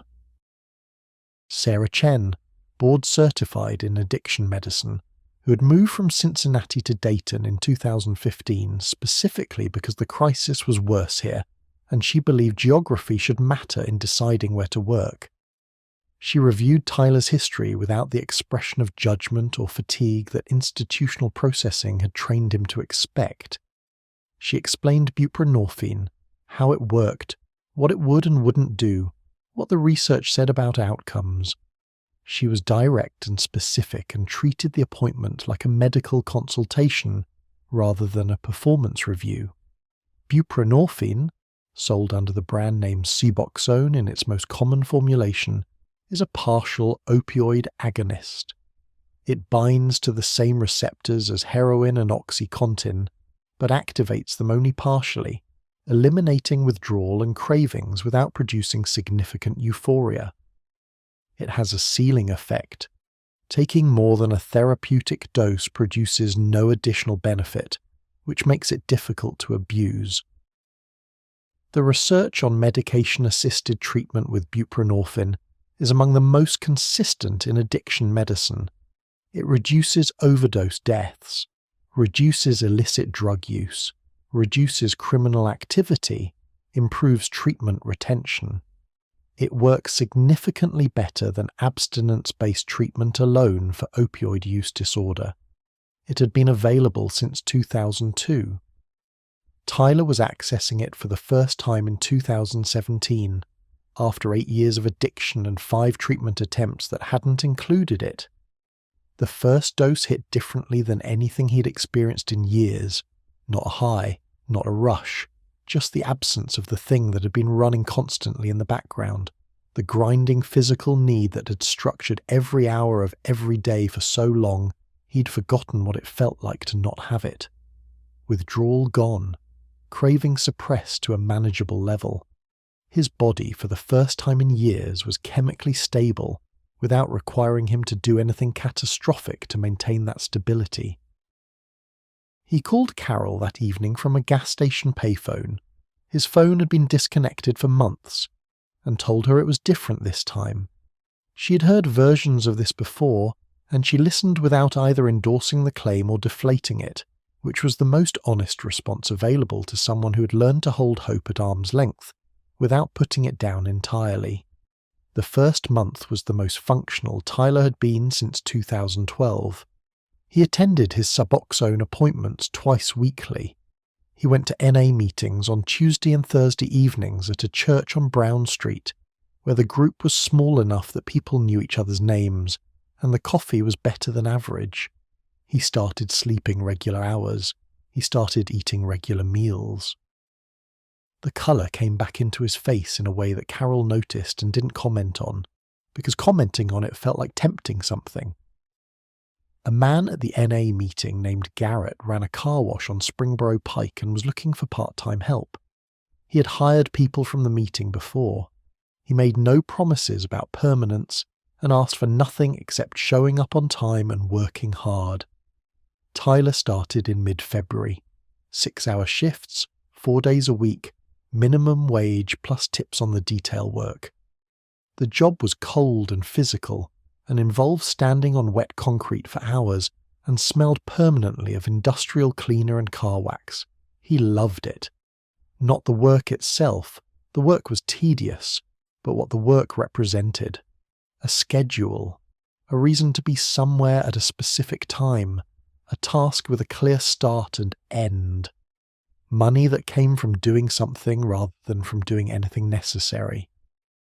He bought his own groceries for the first time in over 2 years, an act so mundane and so enormously meaningful that he stood in the Kroger on Wilmington Pike for several minutes in front of the cereal aisle, processing something he couldn't fully articulate. He moved into a room in a sober living house in March, a 3-bedroom property on Philadelphia Drive managed by a non-profit, 6 residents, shared kitchen, house meetings on Sunday evenings, a resident manager named Dion who'd been sober for 4 years and ran the house with a combination of firm consistency and genuine investment in outcomes. The room cost $475 a month, Covered by a housing assistance program, Patricia had filed paperwork for months earlier. Paperwork that had finally cleared while Tyler was in jail. Carol came to see the room on a Saturday afternoon. She brought a plant, another succulent, a different kind this time, and set it on the windowsill without making a speech about what it meant. Tyler's room was small and clean, with a window that faced a yard where someone had planted a row of daylilies that wouldn't bloom until summer.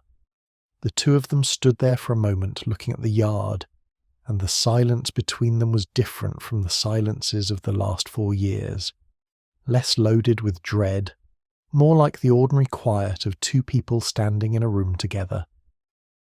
The Suboxone program required bi-weekly appointments, random urine screens, and a monthly fee of $45 for the portion of the medication cost not covered by Medicaid.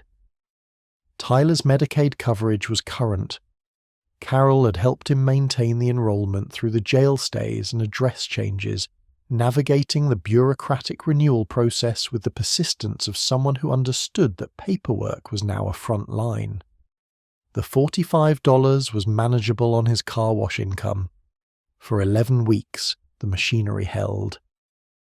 The first crack appeared in late March when Tyler's Medicaid was interrupted by an administrative error, a paperwork processing failure at the county level that flagged his coverage as lapsed due to an address discrepancy between the jail records and the sober living house.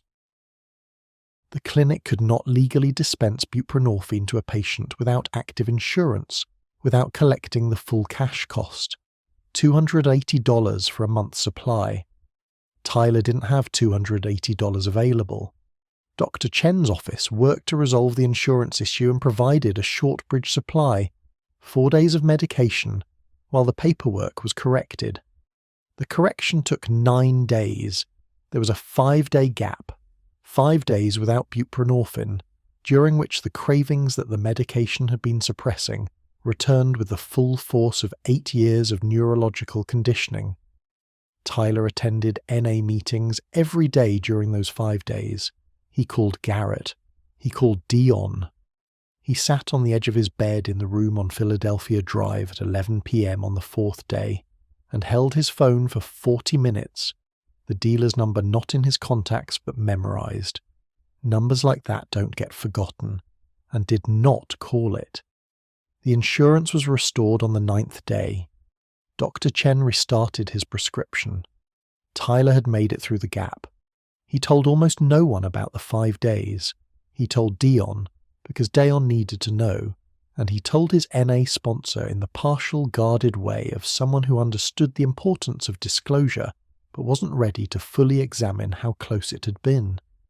He told himself the gap was behind him. He told himself the system had failed, but he had held. Both things were true. What he didn't fully account for, what the 11 weeks of stability had perhaps made it easier to underestimate, was how much energy maintaining sobriety without adequate medication support had consumed, and how much of that consumption had been invisible until the bill arrived. The 5-day gap had cost him something that wasn't reflected in any metric the clinic tracked. It had cost him a layer of confidence, the quiet internal certainty that the ground under his feet was solid, that he hadn't known he was depending on until it had briefly disappeared. April arrived cold and then suddenly warm, the way Ohio spring works. Winter's last argument followed by an abrupt capitulation. The daylilies in the yard outside Tyler's window were pushing up green shoots through soil that had been frozen 2 weeks earlier. He noticed them one morning before his shift at the car wash and stood at the window for a moment, coffee in hand, looking at the small green spears emerging from the dirt. He went to work. He came home. He took his medication. He attended his meeting. On the last Tuesday of April, something shifted in a way that didn't announce itself. The shift wasn't dramatic. No single event. No identifiable trigger. No moment that could be pointed to afterward and labelled. It was more like a change in atmospheric pressure, imperceptible until you realised the weather had already turned. The anhedonia that buprenorphine had been holding at bay, that grey, flat emotional register that post-acute withdrawal syndrome produces in the months after opioid dependence, surfaced with a completeness that felt different from the ordinary difficulty of early recovery. Not a bad day, something more structural. The absence of any feeling that the life he was carefully constructing had any weight or colour or reason to continue being constructed. He sat with it for 3 days. He didn't call the dealer. He didn't use. But the margin between not using and using, which had widened over 11 weeks to something comfortable and manageable, had narrowed again to something he could measure in minutes. On the 4th day, he used. The relapse in late April didn't announce itself to the outside world immediately. Tyler still showed up to the car wash for 3 days after. He still slept in the room on Philadelphia Drive. He still took his buprenorphine in the morning, which created a pharmacological paradox, the medication blocking the full effect of any opioid used on top of it, making the relapse simultaneously less dangerous and completely pointless by any rational measure. Rational measure had stopped being the relevant framework approximately 8 years earlier.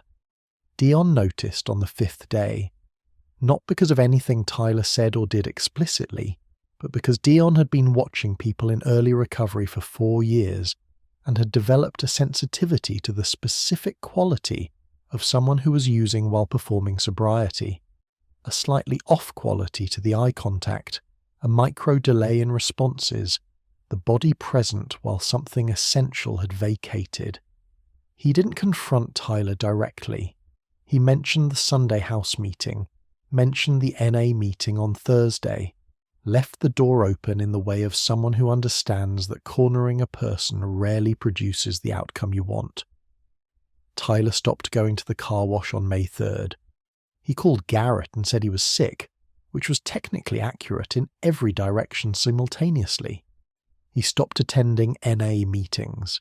He answered Carol's calls for the first few days and then stopped answering those too, letting them accumulate on a voicemail he wasn't checking. Each unanswered call was its own small decision, and each small decision made the next one easier, and within 2 weeks the 11 weeks of recovery had been papered over by the same daily architecture that had structured his life for years: acquisition, use, maintenance, repeat. The buprenorphine appointment on May 10th he simply didn't attend. Dr. Chen's office called twice. He didn't call back. Missing the appointment triggered a protocol. The clinic couldn't continue prescribing without a face-to-face evaluation and without the prescription. The Suboxone that had been stabilizing his brain chemistry was gone. The medication that had been holding the neurological floor in place was removed, and what rushed in to fill that space was 8 years of deeply grooved compulsion, running at full speed without a break. The drug supply in Dayton in May 2017 was not the same supply that had existed even a year earlier. Fentanyl was no longer a contaminant mixed into heroin. In many of the bags circulating through the East Side markets, it had become the primary substance, heroin reduced to a cutting agent or absent entirely. The cartel economics had shifted. Fentanyl was cheaper to produce, cheaper to transport, more potent by weight, and generated higher profit margins than heroin at every point in the distribution chain. The transition had happened gradually and then suddenly, and most street-level users were still operating on the assumption that what they were buying was predominantly heroin with fentanyl mixed in rather than the reverse. Carfentanil had appeared in Montgomery County drug seizures in late 2016. The DEA had issued a public warning. Local news had covered it. But warnings and coverage move through media cycles and fade, while the drug supply keeps evolving regardless of the news cycle. By spring 2017, carfentanil was appearing with enough frequency in toxicology reports that the county coroner had flagged it specifically in quarterly data.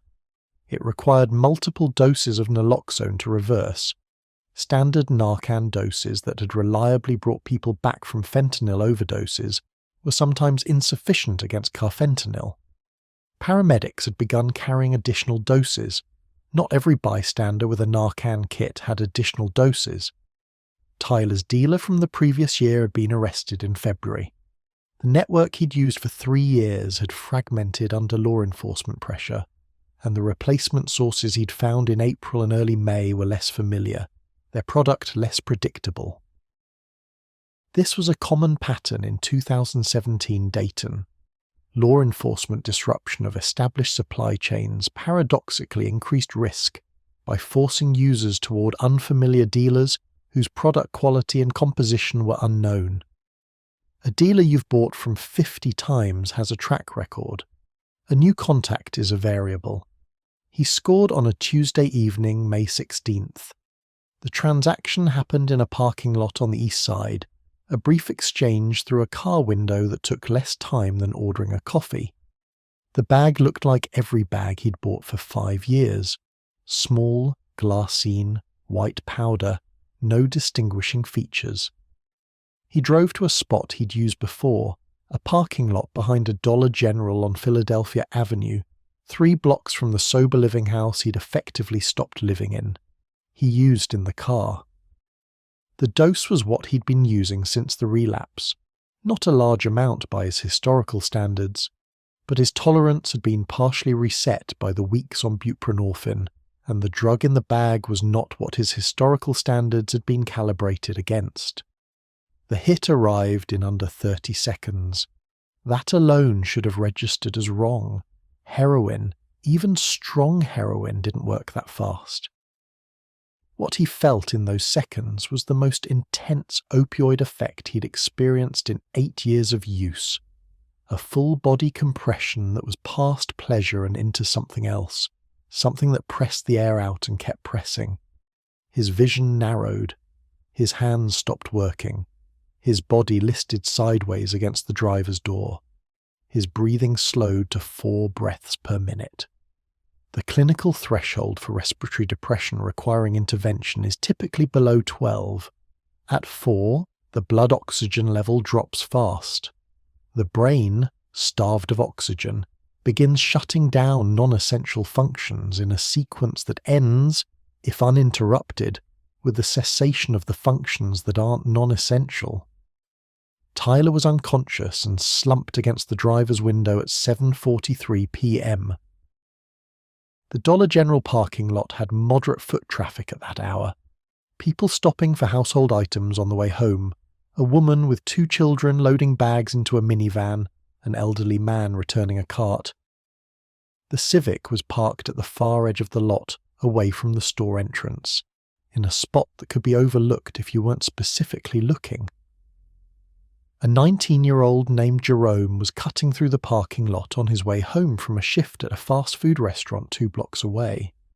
He noticed the Civic because the driver's side window was fogged from the inside, unusual for a May evening, and because the person visible through the glass appeared to be at an odd angle, not the angle of someone sleeping normally, the angle of someone who had stopped holding themselves up. Jerome had grown up in Dayton. He recognized what he was looking at. He called 911 at 7:51 p.m. He reported an unconscious person, possible overdose, gave the address clearly. The dispatcher stayed on the line. Jerome stood next to the car and watched Tyler's chest for movement and reported what he saw. Very slow, very shallow, but present. He was still breathing. Barely, and getting worse, but still breathing. Dayton Fire Station 8 was 1.4 miles away. The unit was available. No competing calls at that moment, a luck of timing that mattered enormously. The paramedics arrived at 7:58 p.m., 7 minutes from Jerome's call. They pulled Tyler out of the car and onto the pavement, assessed his breathing, his pulse, his pupils, pinpoint a signature of opioid overdose, and administered a full dose of naloxone intranasally. Nothing happened. 30 seconds.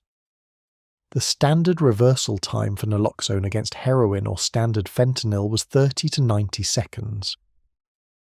The paramedics waited, watching Tyler's chest, counting. His breathing did not improve. His pupils did not respond. One paramedic reached for a second dose while the other began bag valve mask ventilation, manually forcing air into Tyler's lungs to maintain oxygen levels while the medication worked or didn't work. The second dose went in at 8:01 p.m., 20 seconds, 30. The breathing remained at 3 breaths per minute, then 2. The senior paramedic called for a third dose. They carried 3 doses per unit, a recent protocol change driven by exactly this scenario, and administered it while his partner continued manual ventilation, squeezing the bag with the rhythmic consistency of someone who had done this many times, and understood that consistency was the only thing standing between the person on the ground and an outcome that couldn't be undone. At 8:03 p.m., 12 minutes after Jerome's call, 5 minutes after the first dose, Tyler Marsh gasped. A single, violent, full-body inhalation, the kind that looks less like breathing resuming and more like something being yanked back from a significant distance. His eyes opened. He had no idea where he was. He had no idea what had happened. He tried to sit up and couldn't, his body flooded with the precipitated withdrawal that 3 doses of naloxone produced, the nausea and cramping and disorientation hitting simultaneously. Jerome was still standing at the edge of the scene, watching. He was 19 years old and had just saved someone's life by cutting through a parking lot at the right moment on the right evening. He stood there for another minute while the paramedics worked, then turned and walked home. He didn't leave his name. The paramedics didn't get it. In the official report, the person who called 911 was listed as an anonymous bystander. Tyler was loaded into the ambulance at 8:07 p.m. His oxygen saturation, which had dropped to 71%, normal is 95 to 100, was climbing back as the paramedics maintained ventilation and the naloxone took full effect. He was conscious but not coherent, responding to questions with sounds rather than words, his body in full withdrawal revolt, every muscle cramping simultaneously. The ambulance reached Miami Valley Hospital at 8:14 p.m. The emergency department team that received him had processed multiple overdoses that shift and would process more before morning. Tyler was transferred to a gurney, connected to monitors, assessed by a physician within 4 minutes. His oxygen was recovering. His heart rate was elevated but stable. The immediate crisis was resolving. What wasn't resolving, what the monitors couldn't measure and the ER physician couldn't see, was the consequence of the minutes between 7:43 and the first naloxone dose. 17 minutes of severely compromised breathing. 17 minutes during which Tyler's brain had been running on insufficient oxygen. The brain is extraordinarily sensitive to hypoxia. Damage begins within 4 to 6 minutes at severe levels, and while the oxygen deprivation Tyler experienced was not uniformly severe throughout those 17 minutes, it hadn't been nothing. The ER physician noted the timeline in the chart. She ordered a neurological assessment. She flagged it for the attending and moved to the next patient, because there were 3 more waiting. Carol's phone rang at 8:31 p.m., Miami Valley Hospital, unknown number. She answered before the second ring. She'd been answering unknown numbers since Tyler stopped picking up her calls, because unknown numbers were now the category that contained the information she most needed and most feared. She was in the kitchen. She sat down at the table before the person on the other end had finished the first sentence, the way a person sits when their legs have already processed something their mind is still catching up to. She drove to the hospital alone. Dennis was asleep. She didn't wake him, not to exclude him, but because the drive was something she needed to do inside her own silence, the 17 minutes between the kitchen and the hospital, an interval of pure, unmediated fear with nothing to dress it up or organise it. She'd been carrying Narcan in her purse for 2 years. She had practiced the scenario in her head in the way that people who live with constant low-level anticipatory dread practice the worst version of events, not morbidly, but as a form of preparation, a way of ensuring that if it happened, she would not be destroyed by surprise on top of everything else. She was not destroyed. She was terrified and present, and she walked through the emergency department doors at 8:48 p.m. and said her son's name to the intake desk, with a steadiness that had nothing to do with calm and everything to do with the fact that there was no alternative to steadiness. Not now, not here, not while he was still on the other side of the door. The ICU at Miami Valley Hospital was quiet in the specific way that intensive care units are quiet. Not peaceful, but controlled. The sounds carefully managed. The lighting adjusted to a constant neutral that made time of day impossible to determine. Tyler was in bed 4, connected to a pulse oximeter, a cardiac monitor, and an IV line delivering fluids and medication. His oxygen saturation had stabilized at 96%. His heart rate had normalized. By every metric the monitors displayed, the acute crisis was over. The neurological picture took longer to develop. The attending neurologist ordered a battery of assessments over Tyler's first 48 hours, cognitive testing, memory evaluation, a brain MRI that came back showing changes consistent with hypoxic injury, areas of reduced activity in the hippocampus and prefrontal cortex, the regions responsible for memory consolidation and executive function.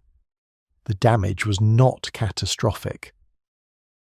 The neurologist used the phrase mild to moderate hypoxic brain injury, and was careful to explain what that meant and what it didn't mean, because the words brain injury carry weight that requires management in delivery. What it meant practically, Tyler's short-term memory was impaired. He had difficulty retaining new information over periods of minutes to hours. He could hold a conversation, could understand what was said, but the conversation wouldn't be fully accessible to him 20 minutes later. His processing speed had slowed. Tasks requiring sequential reasoning took longer and produced more errors than they should have. His emotional regulation, already compromised by years of opioid use altering the brain's stress response architecture, had an additional layer of damage sitting on top of the existing deficit. What it didn't mean: he wasn't vegetative, wasn't profoundly cognitively impaired, didn't require institutional care. The brain has plasticity, the capacity for undamaged regions to compensate partially for damaged ones, particularly in younger patients, particularly with rehabilitation. Recovery was possible, not certain, not complete, but possible. The neurologist was honest about the range of outcomes because honesty was the only thing useful here. Carol sat in the chair next to bed 4 for 12 of the first 24 hours. She went home to sleep, set her alarm for 5 hours, came back. Dennis came on the second day, drove himself, sat in the chair for 2 hours, held Tyler's hand for a few minutes while Tyler drifted in and out of a medicated sleep, then drove home and mowed the lawn, which was his way of processing things that exceeded his emotional vocabulary. Amanda drove from Columbus and arrived on the second evening, and the three of them sat in a small waiting area down the corridor from the ICU and had the most honest conversation about Tyler they'd ever managed. Not about what should have been done differently, not about fault, but about what came next and what was actually possible, and what each of them could sustain. Tyler was moved from the ICU to a regular medical floor on day 4. He was awake and communicative, though the memory impairment was visible in the way he would begin a sentence and lose the thread, or ask Carol the same question twice within 10 minutes, without registering that he had already asked it. He knew what had happened. He understood, in the broad sense, that he had overdosed and nearly died. The specific chain of events, the parking lot Jerome, the 3 doses of Narcan, the 17 minutes, had to be explained to him several times before it stayed accessible. He cried once on the third day when Carol was there and the room was otherwise empty.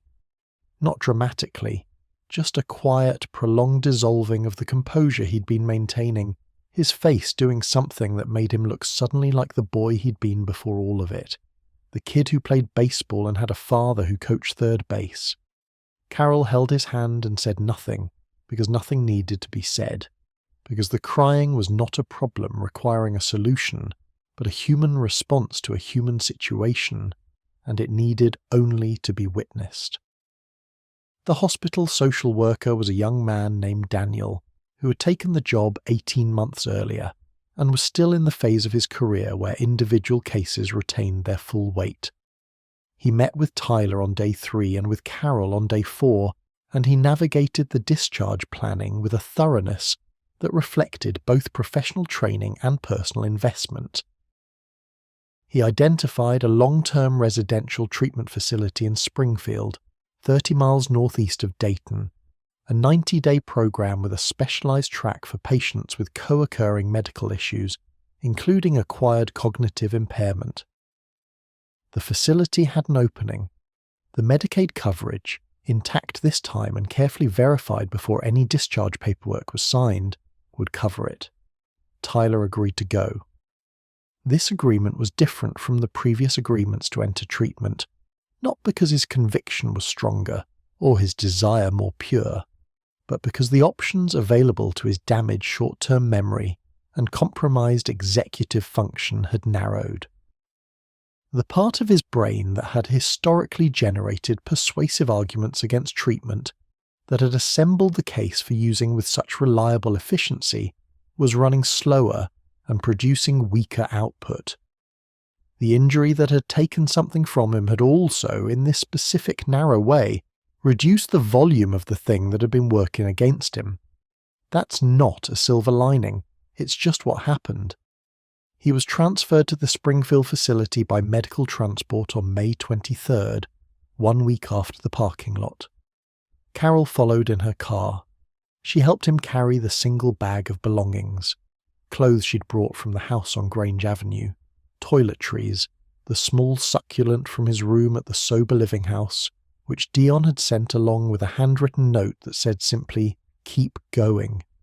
And she walked with him through the intake process and sat with him until the paperwork was complete, and the staff indicated it was time.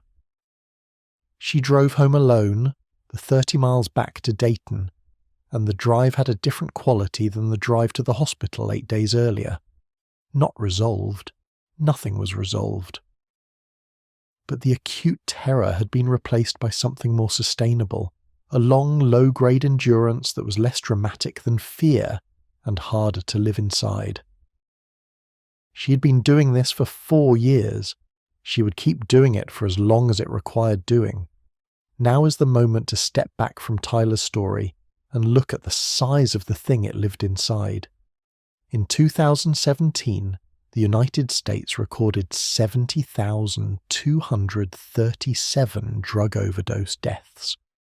Opioids were involved in 47,600 of them, 68% of the total. Synthetic opioids, primarily fentanyl and its analogues, accounted for the majority of the opioid deaths for the first time in recorded history, surpassing both prescription opioids and heroin as the leading driver of the crisis. The curve was not flattening, it was accelerating.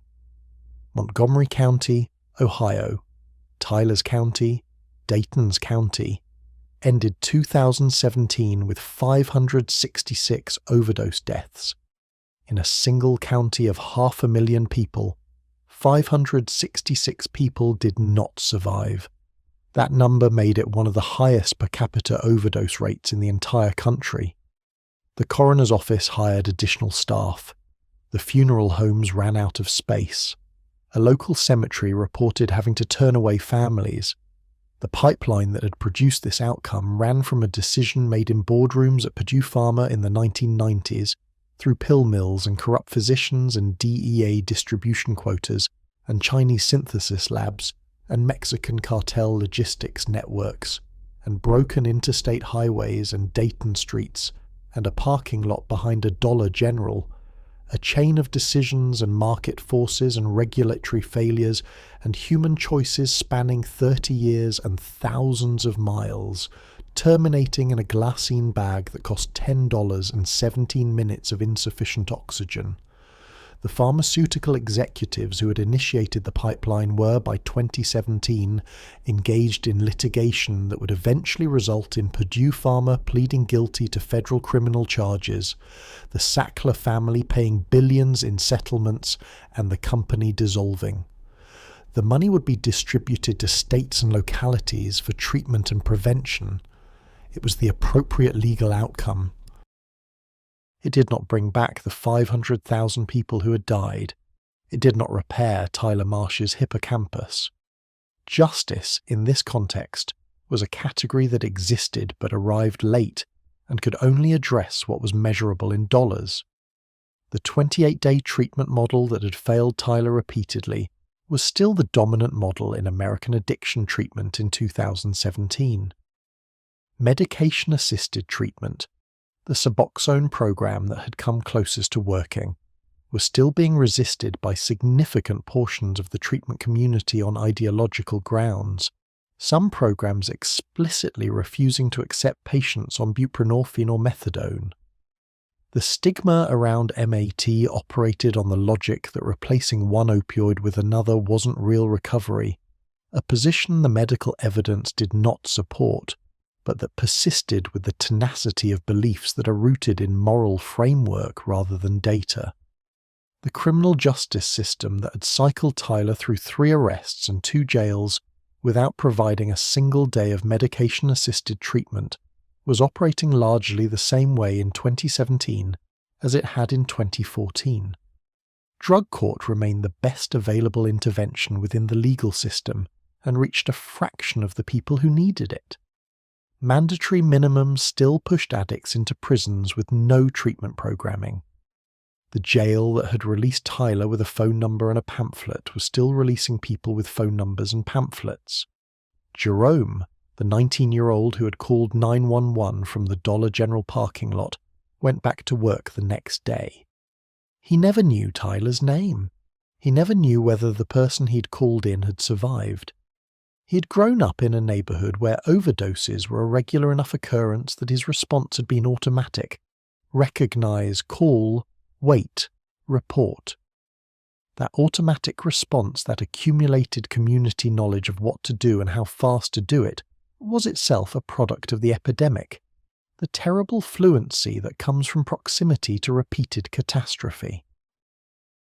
Tyler spent 94 days in the Springfield facility, longer than any previous treatment stay. He completed the program. The memory impairment improved incrementally with cognitive rehabilitation exercises, not to baseline, but meaningfully. His processing speed remained slightly slower than it had been. He would need to account for this going forward, build systems to compensate for what the 17 minutes had taken, carry a notebook, set reminders, structure his environment to reduce the cognitive load that his brain now found heavier than it used to. He was 27 years old when he was discharged in late August 2017. He had been opioid dependent for 8 years. He had been revived from overdose 4 times. He had been through 6 treatment attempts, 3 arrests, and 2 jail stays. He had a mild hypoxic brain injury that would require ongoing management. He had a Suboxone prescription that he was, this time, going to have to protect with a ferocity he hadn't previously applied. Advocate for it, fight for the insurance coverage, show up to every appointment, not let the bureaucratic failures of the system become his failures by default. He moved back into a sober living house, a different one, in a different part of the city, with a different house manager and different residents. Carol helped him move in. She brought another succulent. There were now 3 of them. The first one she'd brought to the basement in 2013, long dead. The one from the sober living house on Philadelphia Drive, still alive, and the new one placed on a windowsill in a room in a different house at the start of a different attempt. She drove home in the August evening, the city around her in full summer, the air thick and warm, the street she'd driven 1,000 times on errands and emergencies, and the specific midnight drives that exist only in the lives of people who love addicts. She didn't know what came next. There was no version of what she knew that allowed her to know what came next. Tyler might maintain his recovery, he might relapse, the brain injury might stabilize or create new complications, the system might support him adequately this time or fail him in new ways. All of those futures were equally possible and none of them were within her control. She stopped at a red light on Salem Avenue, the same Salem Avenue where the Wendy's bathroom had been, where Tyler had nearly died 2 years earlier. The light was long. She sat at it in the August dusk and thought about nothing in particular, which was itself a kind of rest. And when the light changed, she drove home to the house on Grange Avenue where Dennis was watching the Reds game, and the garden in the back was overgrown because it had been that kind of summer. And she went inside and made tea and sat at the kitchen table with her phone, face up on the surface in front of her, volume on loud. It was still there in the morning.